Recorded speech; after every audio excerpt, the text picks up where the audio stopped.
I'd like to make a toast," Josh announced, raising his glass as everyone at his housewarming party turned to look at him. His eyes gleamed with excitement, an expression I'd seen countless times when he was about to steal the spotlight. "To new beginnings, new homes and," he paused dramatically, "to Grandpa's memory." A respectful silence fell over the room. Our grandfather had passed away just 4 days ago, and the wound was still fresh for all of us.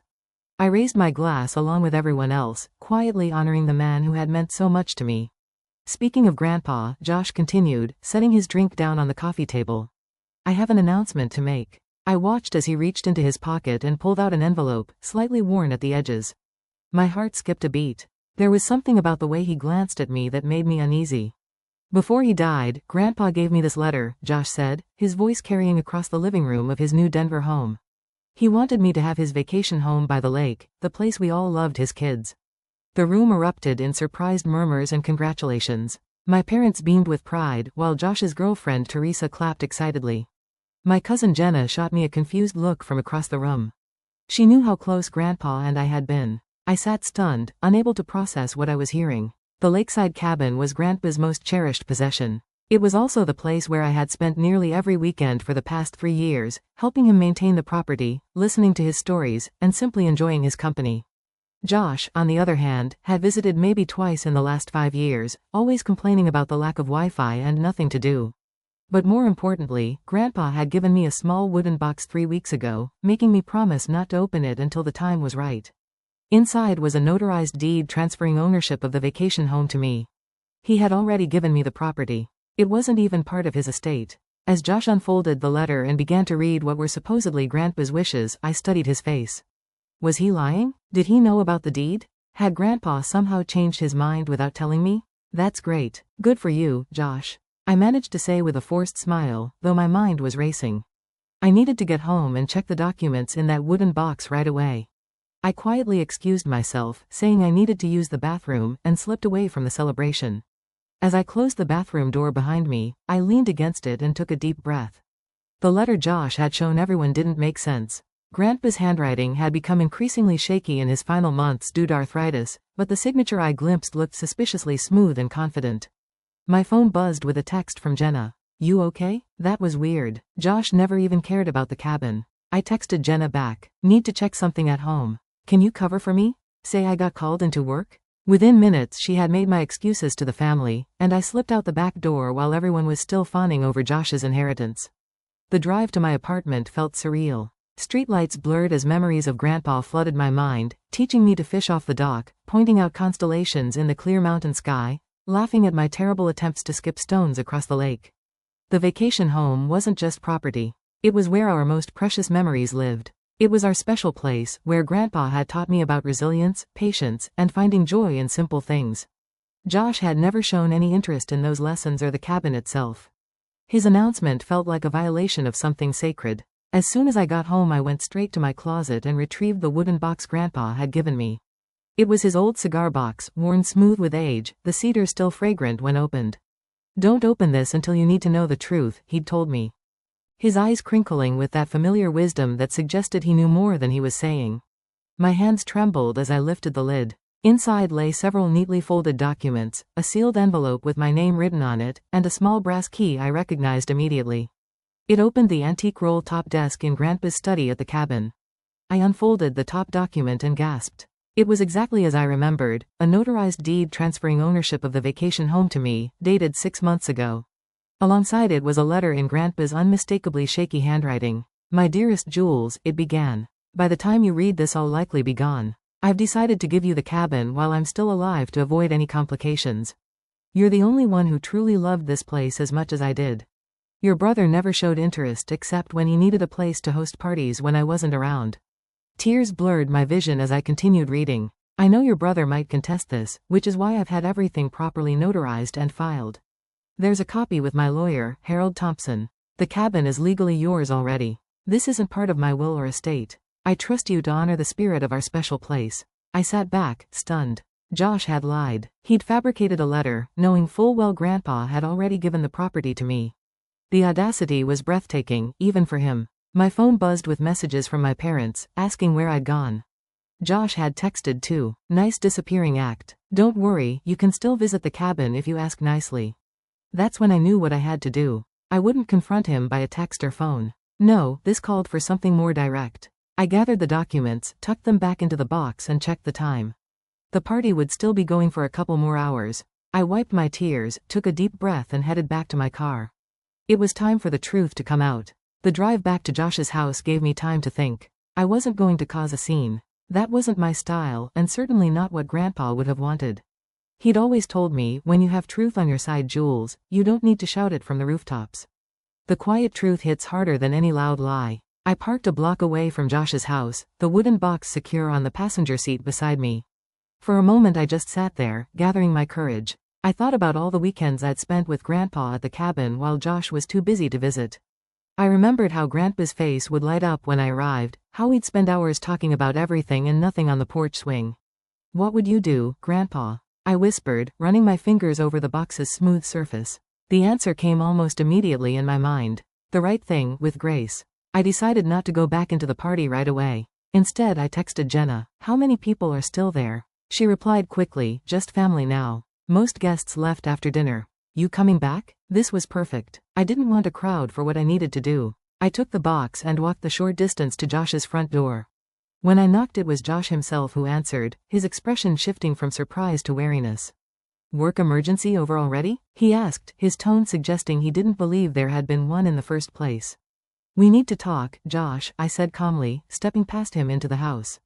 Everyone looked up as I entered the living room. My father was examining what must have been Josh's letter more closely, while my mother was already discussing renovation plans for the cabin with Teresa.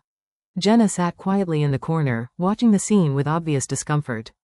"Jules is back," my mother announced unnecessarily. "We were just discussing Josh's wonderful news about the cabin." "Actually," I said, setting the wooden box down on the coffee table. "That's what I wanted to talk about." Josh's eyes locked onto the box, recognition flickering across his face. "What's that?" he asked, though I could tell from his expression that he had a good idea. "Something Grandpa gave me 3 weeks ago," I explained, keeping my voice level. "He asked me not to open it until the time was right." I looked directly at Josh. "I think that time is now." Before Josh could protest, my father leaned forward with interest. "What is it, Jules?" I opened the box and carefully removed the notarized deed in Grandpa's letter. 6 months ago, Grandpa legally transferred ownership of the vacation home to me. I said, laying the documents on the table for everyone to see. "It's already mine. It's not part of his estate or will." The room fell silent. My mother's mouth dropped open, while my father picked up the deed with a furrowed brow. Josh stood frozen, his face draining of color. "This is notarized," my father confirmed, examining the document. "And this is definitely your grandfather's signature." "That's impossible," Josh finally sputtered. "Grandpa gave me the letter. He wanted me to have the cabin." "May I see that letter again?" I asked, extending my hand toward my father. He handed it over, and I placed it side by side with Grandpa's handwritten letter from my box. The difference was stark and obvious. The handwriting on Josh's letter was an attempt at imitation, but it lacked the telltale shakiness caused by Grandpa's arthritis. The signature was too perfect, too controlled.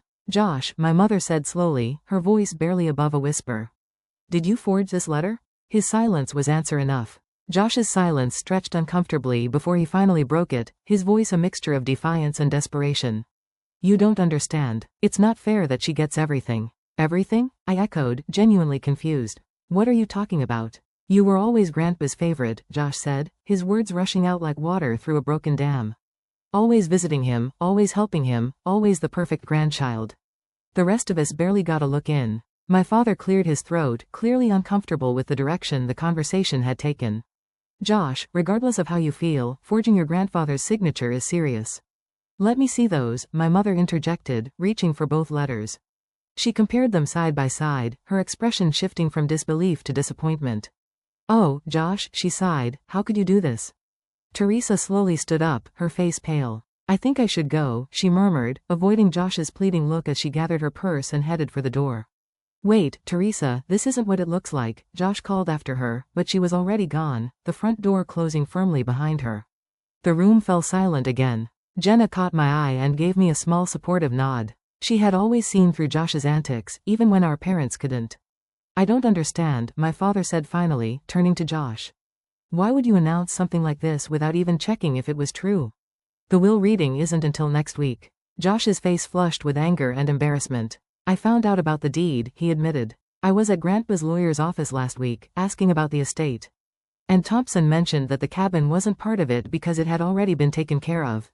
He wouldn't tell me more because of client confidentiality, but I knew what it meant.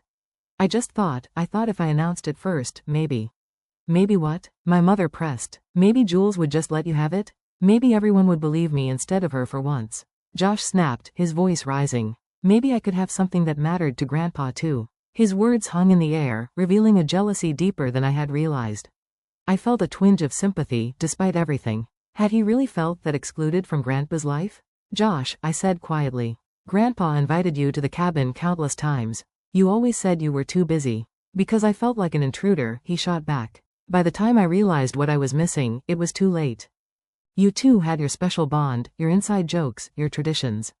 There was no room for me. My father shook his head, disappointment evident in his expression. That doesn't justify lying to the entire family, son. Josh slumped into a chair, the fight seemingly draining out of him. So what happens now? He asked, not looking at any of us. You've made your point, Jules. You win. This isn't about winning, I said, thinking of Grandpa and what he would want in this moment. Despite Josh's deception, he was still my brother, and Grandpa had loved him too, in his own way. I reached back into the wooden box and pulled out something I hadn't mentioned yet. A sealed envelope with Josh's name on it, written in Grandpa's distinctive handwriting. He left something for you too, I said, holding it out to my brother. Josh looked up, suspicion and hope warring in his expression. What is it? I don't know, I admitted honestly. Grandpa told me not to open anything that wasn't addressed to me. After a moment's hesitation, Josh took the envelope and carefully opened it. As he read the contents, his expression shifted from defensive to shocked, and finally to something that looked like genuine remorse. He knew, Josh said finally, his voice barely above a whisper. He knew I might try to claim the cabin. My mother moved to sit beside him. What does it say, honey? Josh hesitated, then handed her the letter. Read it, he said. Everyone should hear it. My mother adjusted her reading glasses and began. Dear Josh, if you're reading this, then Jules has opened my cedar box, which means one of two things. Either I'm gone, or something has happened that made her feel it was necessary to reveal its contents. I've known you since the day you were born, and I know your heart. You've always wanted recognition and validation, things I perhaps failed to give you in the way you needed. But I also know when you feel overlooked, you sometimes make impulsive decisions that hurt others and ultimately yourself. The cabin has been transferred to Jules. This was a decision I made with great thought and love. Not because I didn't care for you, but because Jules connected with the place in a way you never did. She understood what made it special to me, and I trust her to preserve that spirit. What you need isn't a property, Josh. It's a purpose. I've enclosed a check for $25,000. Use it to start something meaningful. Find what makes your heart come alive the way the cabin does for Jules. Maybe it's that business idea you mentioned last Christmas, or perhaps something else entirely. I hope someday you'll understand that this isn't about favorites or fairness. It's about recognizing different paths for different hearts. Jules will keep the door open for you at the cabin, I have no doubt. But your future lies in building something of your own, with love and hope, Grandpa. When my mother finished reading, there wasn't a dry eye in the room. Josh sat with his head bowed, the check clutched in his trembling hand. He saw right through me, he murmured, even from the grave. My father moved to place a comforting hand on Josh's shoulder. Your grandfather was a perceptive man. Josh looked up at me, really looked at me, perhaps for the first time in years. I'm sorry, Jules, I had no right to try and take what was already yours. The words seemed to cost him, but they also sounded sincere. I nodded, not quite ready to offer forgiveness, but acknowledging his apology. There's something else in the box, I said, reaching for it again. I pulled out a small photo album and opened it to reveal pictures spanning years. Josh and me as children at the cabin, building sand castles by the lake, roasting marshmallows with Grandpa at the fire pit. He kept this in his desk at the cabin, I explained, turning pages to show more recent photos. He never stopped hoping you'd come around, Josh. My brother stared at the photos, emotion washing over his face. I really messed up, didn't I? Yes, I agreed, not sugarcoating it. But Grandpa obviously thought you could do better. The room fell silent again, but it was a different kind of silence.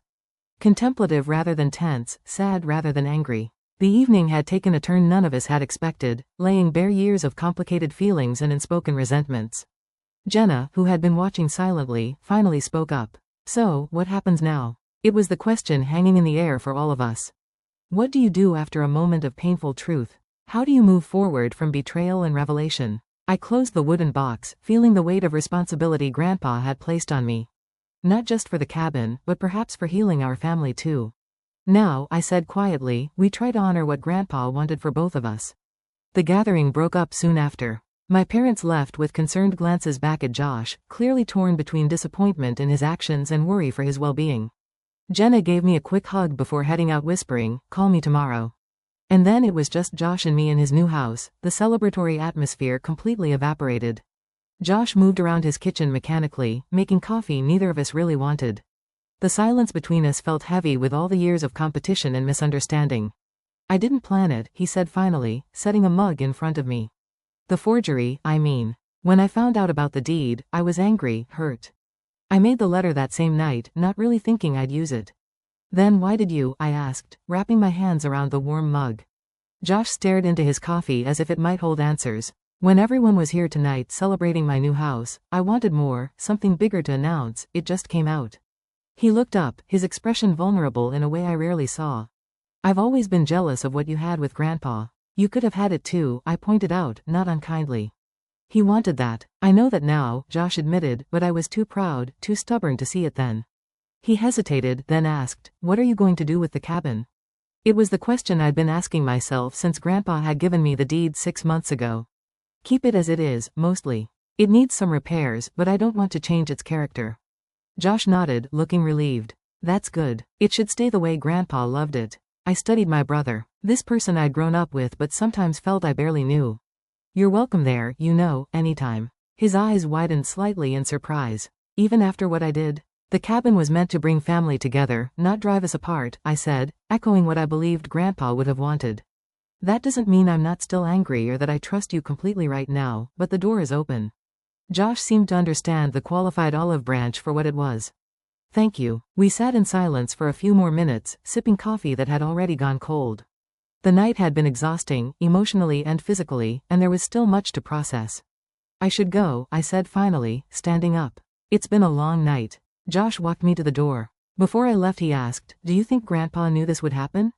The showdown over the cabin?" I thought about the careful preparation Grandpa had made, the notarized deed, the separate letters, his instructions to me about when to open the box. "I think he hoped it wouldn't," I answered honestly. "But he was prepared in case it did." Josh shook his head, a rueful smile on his face. "He always was 3 steps ahead of everyone else." "That he was," I agreed. As I drove home, the wooden box secure on the seat beside me once more, I felt a curious mixture of emotions, sadness for the pain of the evening, relief that the truth was out, and a tentative hope that maybe, just maybe, this could be a turning point for Josh and me. The cabin keys felt heavy in my pocket, not just metal but the weight of responsibility and memory. Grandpa had trusted me with something precious, and I intended to honor that trust. But maybe there was room for Josh in that picture too, if he was willing to meet me halfway. Tomorrow I decided I would drive up to the cabin, sit on the porch swing, watch the light change over the water, and perhaps feel Grandpa's presence one more time, guiding us toward healing, even in his absence. The cabin looked exactly as I remembered it, weathered cedar siding, emerald green shutters, and the wide porch that wrapped around 3 sides of the structure. As I pulled into the gravel driveway, the early morning sun cast long shadows through the pines, creating patterns across the ground that seemed to welcome me home. I sat in my car for a moment, taking it all in. This was mine now, not just a building or a piece of property, but a sanctuary filled with memories and whispers of the past. I could almost see Grandpa in his favorite rocking chair, baseball cap pulled low over his eyes as he dozed in the afternoon light. The cabin key slid into the lock with a familiar resistance. You had to jiggle it just right. A quirk Grandpa had refused to fix because he claimed it kept out the riffraff. Inside, everything was just as he'd left it. Books stacked on the side table, fishing gear organized meticulously in the corner. The faint scent of pipe tobacco lingering in the air despite his doctor's orders to quit smoking years ago. I moved through the room slowly, trailing my fingers along furniture that had been in our family for generations. The stillness was peaceful rather than oppressive, as if the cabin itself was holding its breath, waiting to see what would happen next. My phone buzzed in my pocket. A text from Jenna. "How's the cabin? Your mom called me this morning. Josh is a wreck." I typed back. "Cabin's perfect. Not sure how to feel about Josh yet." Another message followed quickly. "He's been calling everyone trying to explain himself. Your parents are still pretty upset." I wasn't surprised. The fallout from last night's revelations would take time to settle. Trust, once broken, couldn't be mended overnight. Setting my phone aside, I walked to the large picture window overlooking the lake. The water sparkled in the morning light, serene and unchanging despite the human drama unfolding around it. "I'm here, Grandpa," I whispered to the empty room. "I'll take good care of it, I promise." 3 weeks passed before Josh reached out. His text was simple. "Can we talk? At the cabin, maybe?" I deliberated for a day before responding with a time and date. Part of me wasn't ready to share this space with him yet, but Grandpa's voice kept echoing in my mind. "Holding grudges makes the heart heavy, Jules. Sometimes forgiveness is more for you than for them." When Josh's car pulled up the following Saturday, I was sitting on the porch swing, nursing a cup of coffee. He approached slowly, looking more subdued than I'd seen him in years. "This place hasn't changed at all," he said, glancing around. "That's the idea," I replied, gesturing to the chair across from me. He sat down, fingers drumming nervously on his knees. "I've been thinking about what to say for weeks, but everything sounds inadequate." "Try anyway," I suggested, neither cold nor particularly warm. Josh took a deep breath. "I'm sorry, not just for the forgery, but for everything. For being jealous of your relationship with Grandpa. For resenting you when I should have been looking at my own choices." I studied his face, trying to gauge the sincerity behind his words. The Josh I knew was a master of telling people what they wanted to hear when it served his purposes. "Why did you do it?" I asked. "The truth, Josh." He looked out at the lake, quiet for a long moment. "I thought if I had the cabin it would somehow make up for all the time I didn't spend here. Like I could buy back those moments I missed." His voice cracked slightly. "Stupid, right?" There was a vulnerability in his admission that felt genuine. Not an excuse, just a sad acknowledgement of a faulty thought process. "I used the money," he said suddenly. "Grandpa's check. For what?" "I enrolled in that woodworking course Grandpa was always telling me to try, the one I was too busy for." He gave a self-deprecating laugh. "Turns out I'm terrible at it, but I'm going to stick with it." He was right. It's calming, being focused on creating something with your hands. It was a small thing, but significant coming from Josh, who had always been too impatient for such pursuits. "He would have liked that," I said quietly. We sat in silence for a while, listening to the gentle lapping of water against the shore and the distant call of birds. It was the same peaceful soundtrack that had accompanied countless conversations between Grandpa and me over the years. "I have something to show you," I said finally, standing up. Josh followed me inside to Grandpa's study, where the antique roll-top desk stood in the corner, bathed in morning light. I used the brass key from the wooden box to unlock it, revealing neatly organized compartments filled with papers, letters, and small mementos. "Grandpa kept everything," I explained, pulling out a folder marked Josh.